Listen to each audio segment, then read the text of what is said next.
as my hand is raised to receive praise. But my hand made a plea for I could put my pen to do things God's way. So I wrote speeches to promote change. And I wrote poems to mandate love. And I wrote sermons to save souls. And unofficially my pen crowned me to be a prophet of words. The undisputed PIMP that preaches in my poetry. Children of the ghetto, why are you crying? Children of the ghetto, why are you dying? I told life that love made it easier to deal with.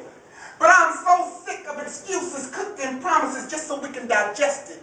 And my gauge of anger is always tested.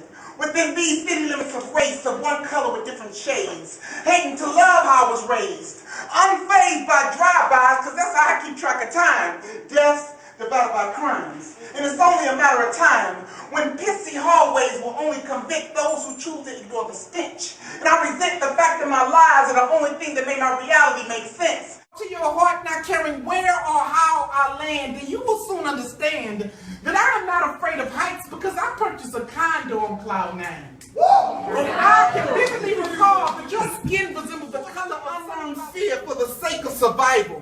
Wishing that resilience came with receipts, with heaven and hell taking residence in a body that diagnosed me bipolar.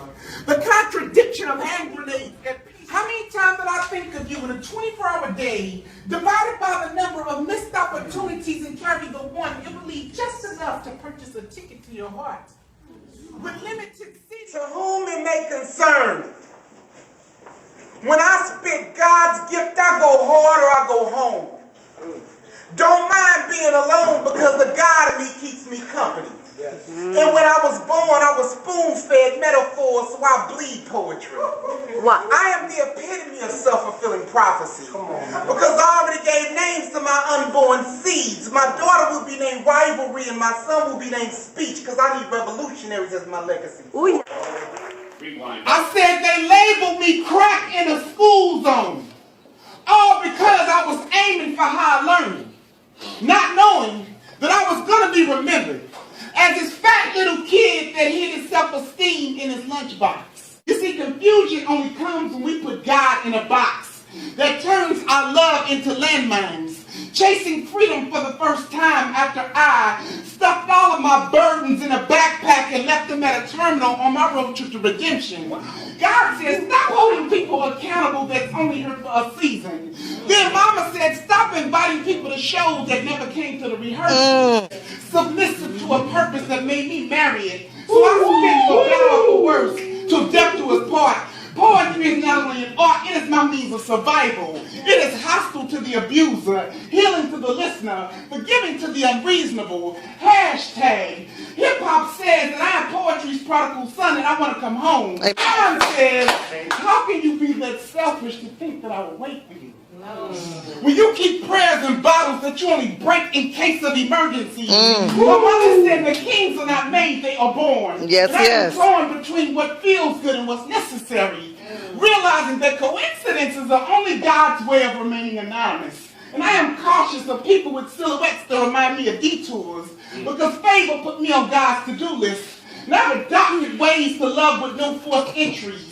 My mama nicknamed me Georgia because I was always on her mind and I wonder, who? Yes, come on. If that fat little kid will ever see his reflection as something worth loving. In a world so ugly, cold like a homeless person in a Chicago winter, and I swear, if giving up didn't promise me hell, then death would be easy. And life would be my last lunch break. Yes. The last time I say grace that actually saved me. I never knew you. I only heard of you through the melancholy of your mother's smile. And who am I to claim child to someone that I never gave birth to?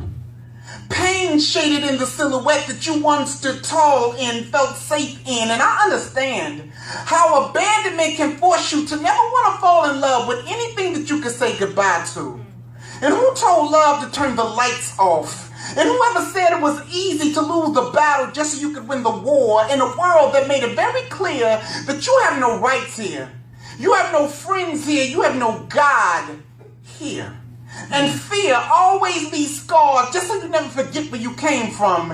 And conviction always tasted better at room temperature. Because God don't make cowards out of the chosen, because strength comes in numbers. Always subtracted by non-believers that cheat God by putting him in the confines of lives with no passion, leaving freedom to fend for itself with no followers. So now the truth can only survive on borrowed time, taken from lives with insufficient funds. But my battle was already won, because God is the catalyst of my praise. He is the pulse of my purpose. He is the integrity of the sun. He is the heartbeat of this drum. He is love without compromise. He is unread messages through faith-driven eyes. He is life. He is light. He is freedom. I was shot long before I could ever commit to the healing. Because hollow points don't have souls. Starstruck with dying to stay alive. And failures are fertilized with tears that are covered by blankets of gun smoke. And death is choked by the hands of circumstance to the sequel of regret. And all this happens even before the sun sets. I felt like a cancer that needed a zodiac to belong to, a star that needed a sky to belong to, a soul that needed a peace of mind to belong to. So I kept switching dealers because I hated the hand I was dealt, not knowing my wealth was dictated by my worth. And to make matters worse, my tongue was cursed with the cost of negligence that almost killed my unborn seeds, leaving me to raise this bastard child of reality as a commodity with no investors. And this thing called life was paid to test us. And dreams were boxed up and put on shelves for rainy days that never